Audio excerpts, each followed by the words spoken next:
Horas, video ini merupakan video pertama untuk seri mata kuliah pemrograman berorientasi objek atau PBO. PBO merupakan salah satu mata kuliah yang terdapat pada kurikulum program studi D4 Teknologi Rekayasa Perangkat Lunak atau D4 TRPL Institut Teknologi Dell. Pada video-video berikutnya akan diberikan materi tentang pengetahuan dan keterampilan yang berhubungan dengan mata kuliah ini. Video kali ini berisi tentang pengenalan mata kuliah pemrograman berorientasi objek, serta memberikan konsep awal tentang pengembangan aplikasi yang akan dilakukan sepanjang pelaksanaan mata kuliah ini. Objektif materi yang akan dicapai melalui pembelajaran pada video ini adalah mahasiswa memahami deskripsi, isi, format kuliah, komponen penilaian, hingga referensi mata kuliah ini. Yang kedua, mahasiswa mengenal konsep tentang pengembangan aplikasi berorientasi objek yang memiliki Graphical User Interface atau GUI. Jika terdapat pertanyaan seputar materi pada video ini, Anda bisa memberikan komentar pada bagian bawah video YouTube ini. Berikut saya sampaikan tentang informasi mata kuliah ini. Mata kuliah pemrograman berorientasi objek diberikan pada semester 4 dengan bobot 3 SKS. Mata kuliah yang menjadi prasyarat untuk mengambil mata kuliah ini adalah Anda diharuskan sudah menyelesaikan atau sudah mengambil mata kuliah pengembangan perangkat lunak berorientasi objek yang dilakukan pada semester yang lalu. Sementara itu, mata kuliah ini diambil bersamaan dengan mata kuliah pengembangan aplikasi mobile. Pada kuliah PAM ini, Anda akan sembari mempelajari bagaimana pemrograman berorientasi objek diimplementasikan dalam pembuatan sebuah aplikasi pada perangkat mobile. Mata kuliah ini durasinya adalah 14 minggu efektif, tapi tidak termasuk minggu pelaksanaan UTS dan UAS. Saya sendiri sebagai dosen pengampu mata kuliah ini dan dibantu oleh asisten pengajar, Ibu Vini Kristina Siombing Eskom, dan Bapak Sahala Ziko Junior Simamora Manalu Eskom. Kami juga akan dibantu mahasiswa sebagai instruktur praktikum. Selanjutnya, saya menyampaikan deskripsi mata kuliah ini, yaitu latar belakang mata kuliah ini dan luaran profil mahasiswa yang ditargetkan melalui pelaksanaan mata kuliah ini.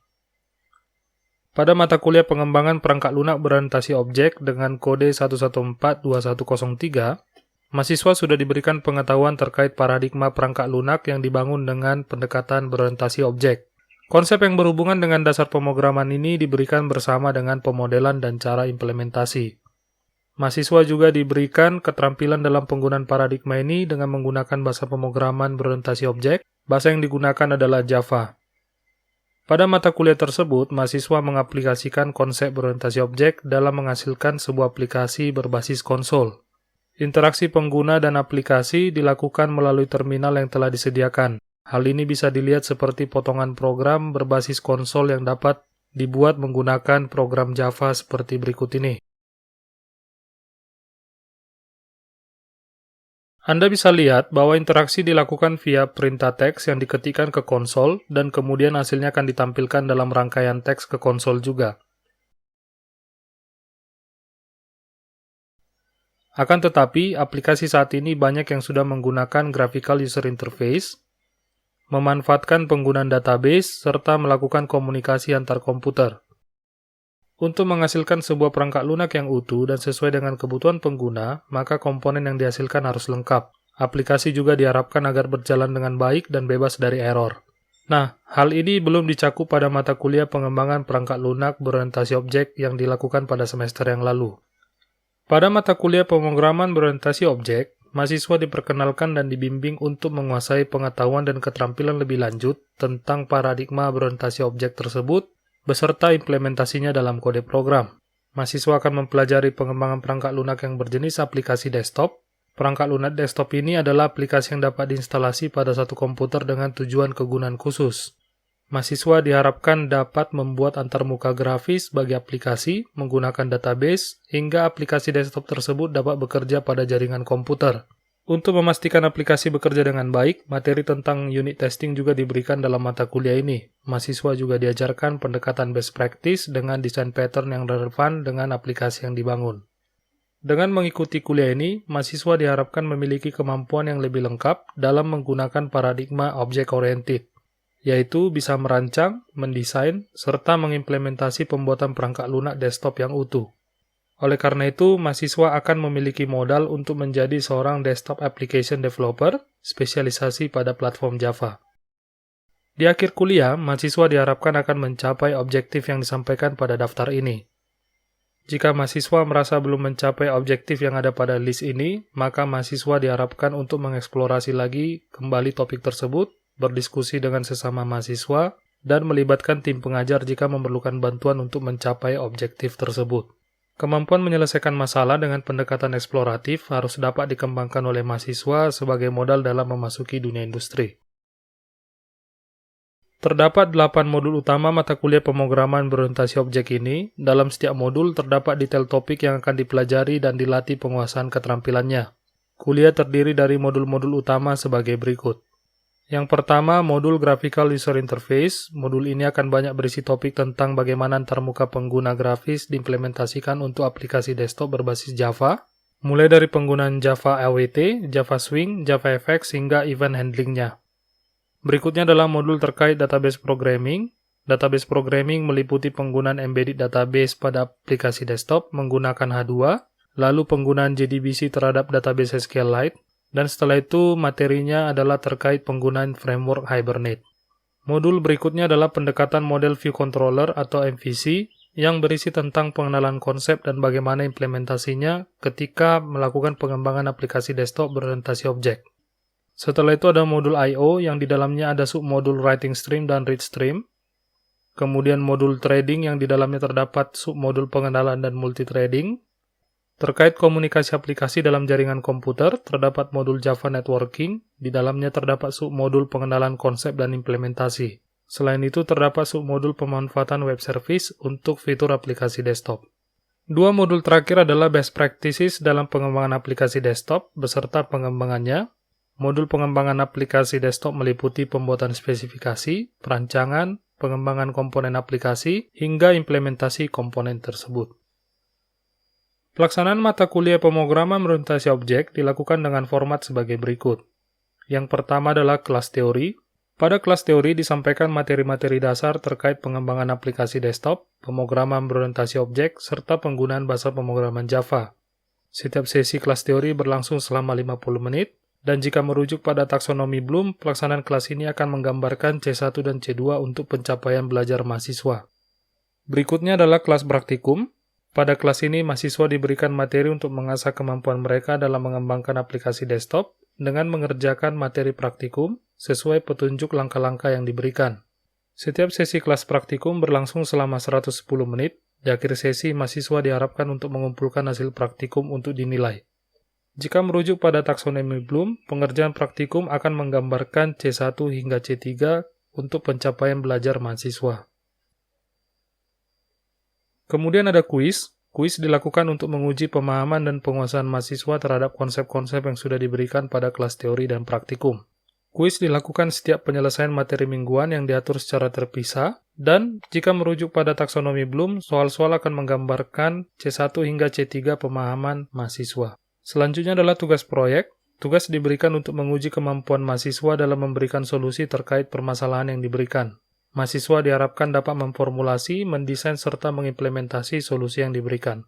Pada taksonomi Bloom, pencapaian mahasiswa melalui tugas proyek akan menggambarkan C1 sampai dengan C6. Nah, kemudian ada ujian tengah semester atau UTS. UTS digunakan untuk menguji pemahaman mahasiswa terkait materi yang sudah diberikan separuh semester dan menggambarkan C1 sampai dengan C4 pada taksonomi Bloom.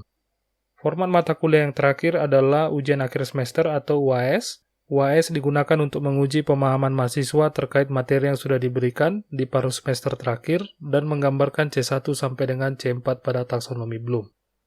Sebagai bagian dari evaluasi pencapaian mahasiswa setelah mengikuti mata kuliah ini, maka dilakukan penilaian dengan beberapa komponen. Sistem penilaian yang digunakan pada masing-masing komponen menggunakan rentang nilai yang digunakan pada sistem penilaian yang ada di Institut Teknologi Dell. Berikut ini adalah komponen penilaian tersebut, yaitu yang pertama, komponen kuis, presentasi, diskusi yang memiliki bobot sebesar 15% terhadap nilai akhir mahasiswa. Berikutnya adalah komponen penilaian dari pengerjaan tugas proyek dengan bobot 25% terhadap nilai akhir mahasiswa. Selanjutnya adalah penilaian melalui ujian tengah semester dan juga ujian akhir semester dengan bobot masing-masing sebesar 30% terhadap nilai akhir mahasiswa. Secara total, keempat komponen penilaian tersebut digunakan untuk menghasilkan 100% nilai akhir mahasiswa.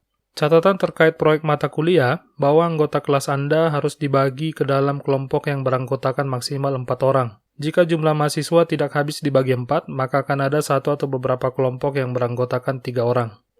Anda diharapkan memberikan nama untuk kelompok, namanya diharapkan yang dapat memotivasi kelompok Anda. Terkait topik akan diberikan pada pertemuan berikutnya, detail secara lengkap akan diberikan pada minggu ke-9 masa perkuliahan, deadline untuk semua setoran terkait tugas adalah minggu ke-15 masa perkuliahan. Satu lagi catatan, bahwa setiap minggu akan ada setoran perkembangan tugas.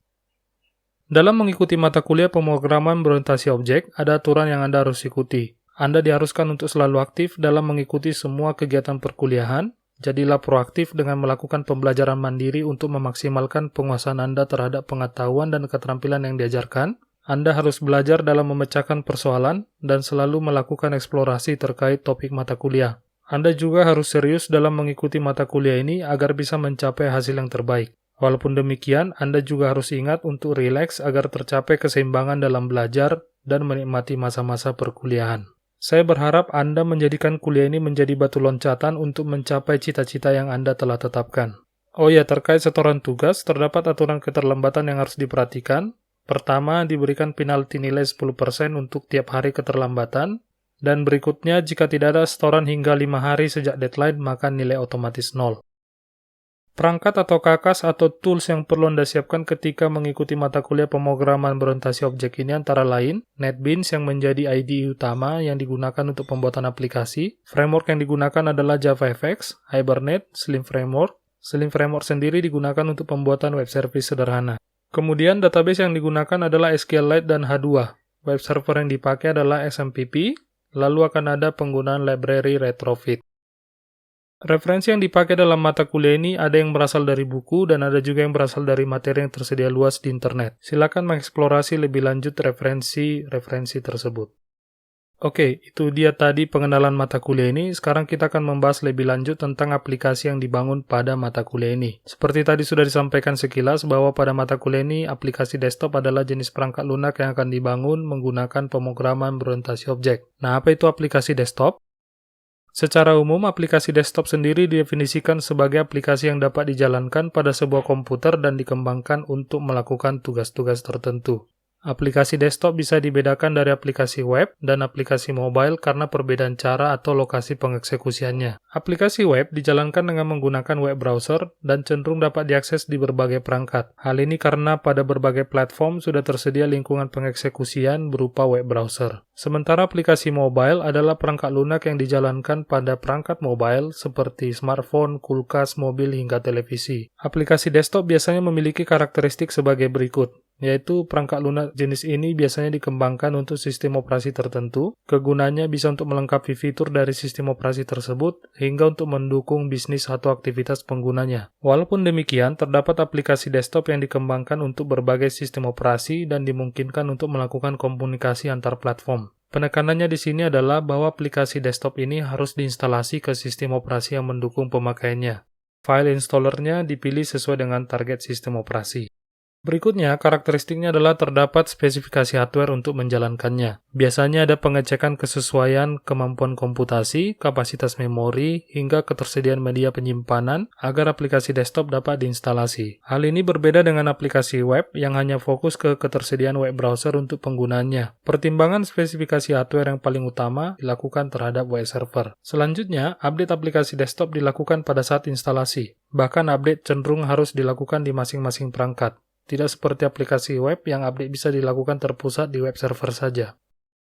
Aplikasi desktop memiliki ragam jenis, beberapa di antaranya adalah yang pertama, standalone business application. Tipe aplikasi ini biasanya dibuat untuk membuat pekerjaan seseorang terkait bisnis menjadi lebih cepat dan efisien.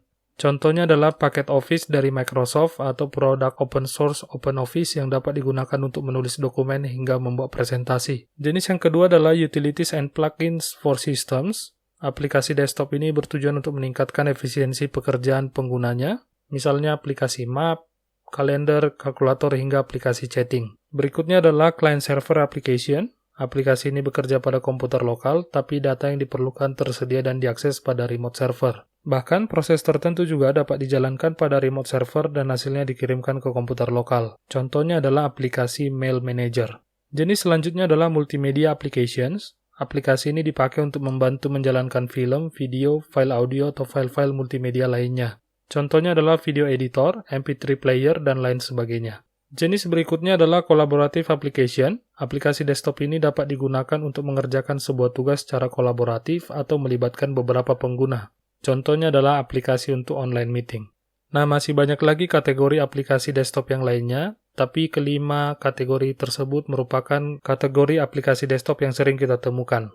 Pada mata kuliah ini, kita akan mempelajari pembuatan komponen pembentuk aplikasi desktop. Komponen tersebut akan dibuat dengan menggunakan pemrograman berorientasi objek. Komponen aplikasi desktop yang akan dibuat antara lain adalah graphical user interface, database, input-output yang relevan, hingga mengkomunikasikan aplikasi desktop di dalam jaringan komputer. Untuk meningkatkan keterpakaian aplikasi desktop tersebut, maka diberikan juga cara untuk melakukan pengujian aplikasi dan best practice yang relevan. Sebelum membahas lebih lanjut, saya hendak mengingatkan sedikit tentang paradigma berorientasi objek dan bagaimana kaitannya dengan pembangunan aplikasi desktop nantinya.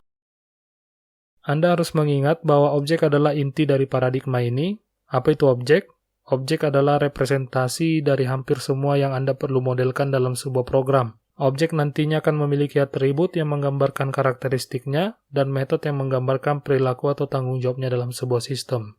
Proses yang paling utama dalam melakukan pendekatan pembuatan solusi perangkat lunak dengan berorientasi objek adalah mengidentifikasi berbagai objek yang dimiliki sebuah sistem, tanggung jawab dari masing-masing objek, serta bagaimana semua objek saling berinteraksi. Seperti yang ditunjukkan pada gambar berikut ini, pada objek beserta detailnya, serta perannya dalam sistem akan dimodelkan, sehingga memberikan gambaran jelas komponen software yang harus dibangun dan bagaimana komunikasi antar komponen tersebut. Komponen aplikasi desktop juga akan dibentuk menjadi objek-objek dengan peran masing-masing. Pada kuliah ini akan ditunjukkan bagaimana objek GUI dibuat, bagaimana interaksinya dengan objek lain, misalnya database. Kemudian identifikasi dan implementasinya akan menggunakan prinsip yang dikenal dalam paradigma berorientasi objek. Nah, yang terakhir, Anda perlu ingat bahwa desain itu sangat penting.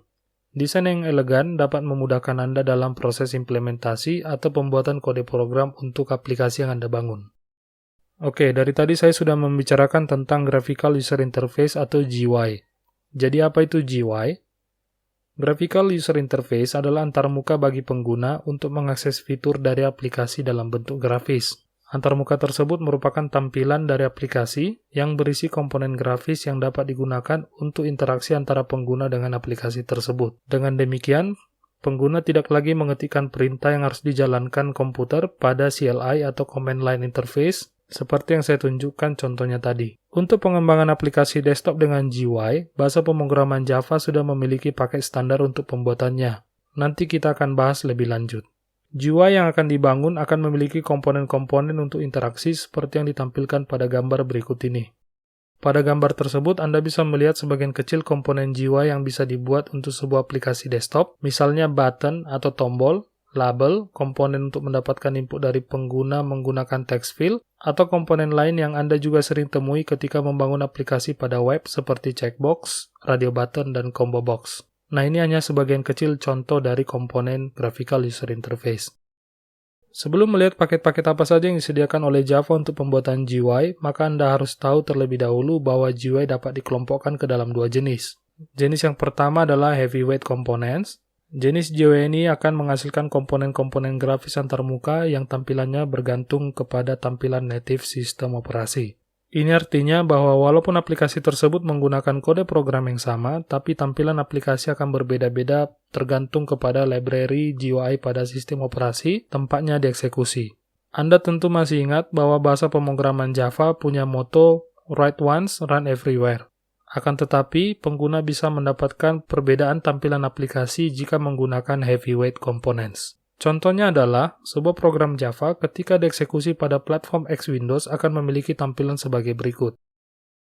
Kenapa tampilannya seperti itu? Karena pada sistem operasi tersebut, tombol, radio button, dan komponen GUI lainnya memiliki tampilan seperti yang tersedia pada X Windows. Namun, jika dijalankan pada sistem operasi Windows, maka tampilannya sebagai berikut. Nah, Anda bisa lihat bahwa aplikasi memiliki tampilan GUI seperti tombol, checkbox, serta komponen lainnya menyerupai komponen GUI pada sistem operasi Windows. Apa kekurangan komponen jenis ini? Yang paling utama adalah adanya ketidakkonsistenan tampilan untuk aplikasi yang sama. Nah, bagi yang ingin membuat aplikasi dengan tampilan yang konsisten untuk semua jenis sistem operasi, maka Anda bisa menggunakan jenis GUI yang kedua. Jenisnya adalah lightweight components. Komponen ini tidak bergantung pada native GUI untuk tampilan komponen grafis antarmukanya, tapi memiliki format dan standar sendiri. Contohnya, ketika sebuah aplikasi desktop dengan lightweight GUI dan dibangun dengan Java, akan memiliki tampilan yang konsisten walaupun dieksekusi pada platform Linux, macOS, Windows, atau sistem operasi lainnya. Nah, silakan Anda menggunakan komponen sesuai kebutuhan Anda. Bagaimana implementasi GUI pada bahasa pemrograman berorientasi objek? Secara khusus, pada Java terdapat beberapa Java API atau libraries yang dapat digunakan untuk keperluan pemrograman antarmuka grafis. Pada awalnya, programmer Java dapat menggunakan komponen yang disediakan dalam JFC. JFC atau Java Foundation Class adalah graphical framework untuk membangun aplikasi Java berbasis GUI yang menyederhanakan pengembangan aplikasi desktop komersil dan aplikasi internet. JFC terdiri dari 3 paket utama, yaitu AWT, Swing, dan Java 2D. 2 package yang paling sering digunakan dalam pembuatan GUI adalah AWT dan Swing. Java 2D biasanya digunakan untuk merender, memanipulasi, hingga mentransformasi gambar dan teks dalam 2 dimensi. Java 2D memungkinkan komponen atau aplikasi memiliki tampilan yang lebih kaya. Dalam perkembangannya, terdapat standar baru yang digunakan dalam pembuatan GUI pada aplikasi Java. Hal ini memang untuk mengakomodasi perkembangan teknologi. Sebagian besar paket AWT digantikan atau diperkaya pada paket Swing, dan mulai JDK 8 tersedia JavaFX yang diharapkan menggantikan Swing. Mari kita lihat masing-masing Java API untuk GUI tersebut. Kita akan mempraktikkan penggunaan ketiganya pada materi praktikum. Pada bagian ini kita akan melihat perbedaan umum paket AWT dan Swing. Pertama, AWT. AWT merupakan fitur mula-mula yang tersedia pada Java. AWT API diperkenalkan pada JDK 1.0.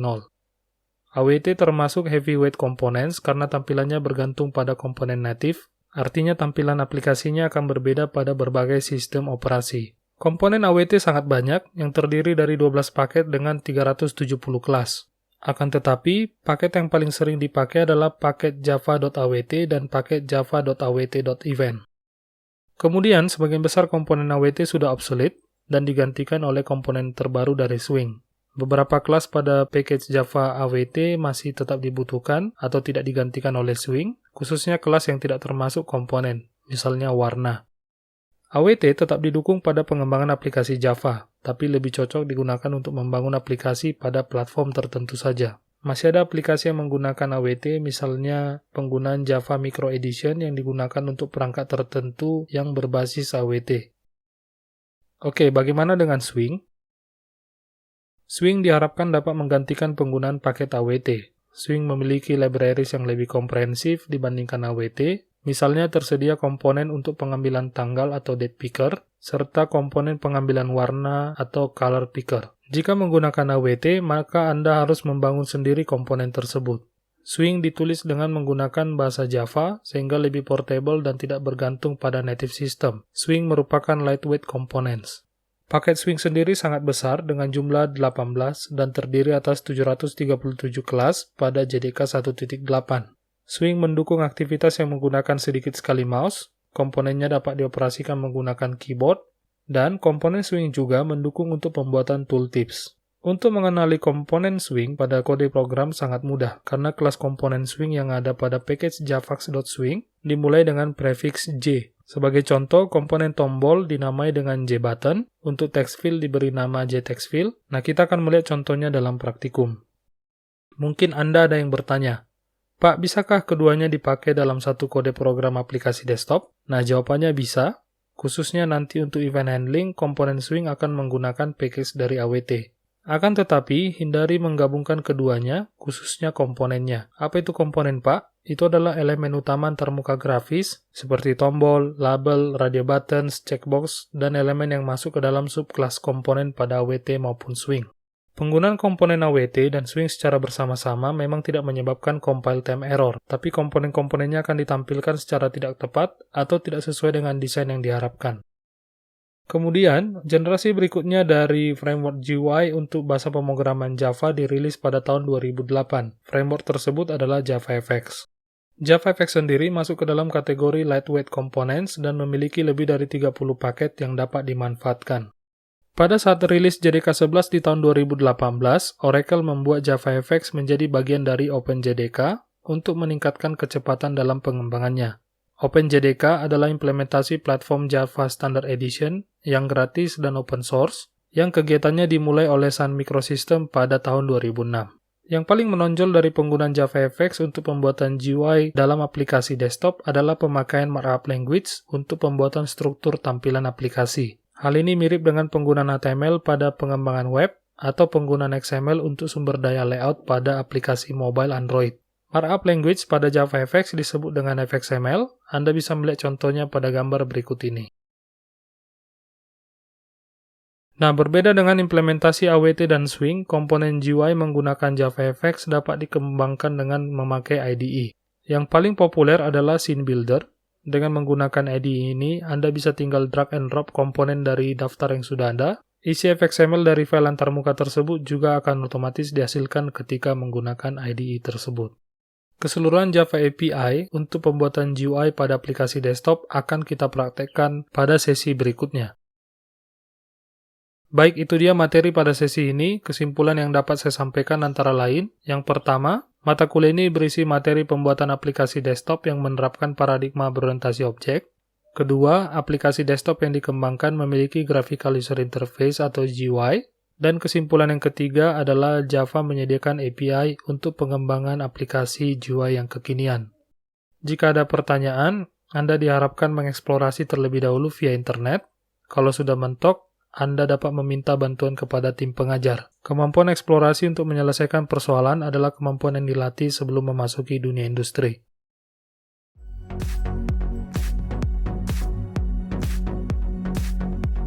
Demikian materi video kali ini, semoga bermanfaat bagi Anda. Terima kasih untuk waktu yang sudah diberikan untuk menonton video ini. Saya berharap Anda semakin mantap dalam belajar pemrograman berorientasi objek. Kuncinya adalah latihan, latihan, dan latihan. Sampai jumpa pada video berikutnya.